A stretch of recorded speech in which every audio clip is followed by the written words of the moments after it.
Welcome. This week I'm gonna take you with me through a shoot we did with the Clouds and Fabienne. So let's deconstruct this thing and let's jump straight into it.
Welcome YouTube, what is good? Well, we're back at it again. You've just seen a little segment from the shoot we had with the awesome Dutch Fabienne. Now, we started out with the idea to create something more dreamy, conceptual. So we've created those little clouds. On top of that, we've ordered 10 kilos, which is a lot. I can guarantee you that. It's the big bag you see on the left side in the set to create this mood kind of vibe. The background we used was gray, so let me just take you through the entire setup we did and let's put everything together. So first things first, the first thing you need when you want to do this is a model. So we've looked for a model who has specific looks for this specific ID. Now, once you have the model, it's time to choose a date. And when you have a date, it's time to start constructing and creating the mood or the atmosphere you want to create. So let's deconstruct this a bit. Now, we started with a gray backdrop because gray is the easiest to cut people out if I want to change the background.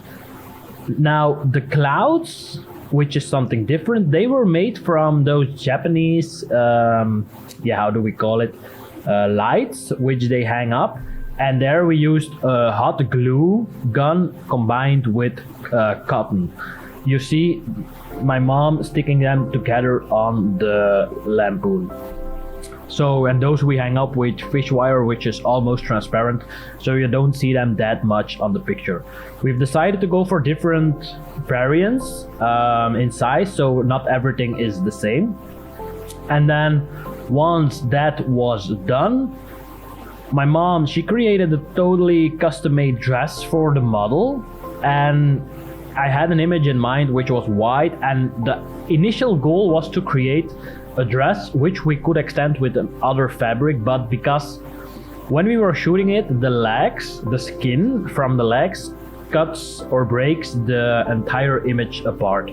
Because if we would have laid fabric on top of the legs of Fabienne, the problem would be that she completely disappears in the cotton on the ground.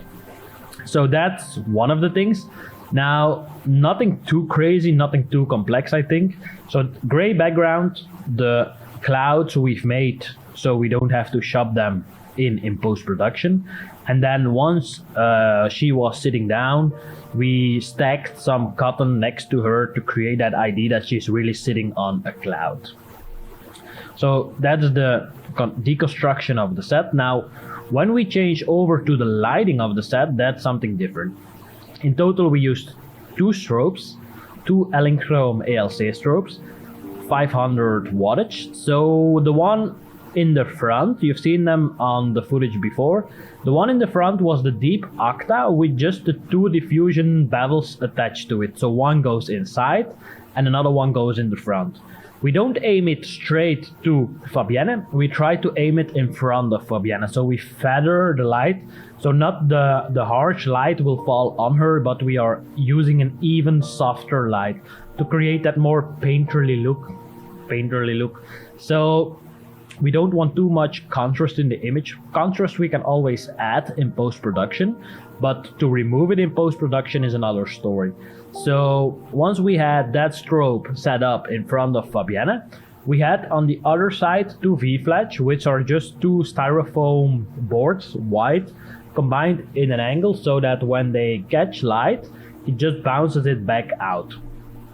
And then in the back, the light in the back was to create the sunset or the sunrise. So we've used an open reflector on that Elinchrom, and also was a tripod which doesn't go too high because we didn't want to see it. You see me changing the gel on top of it.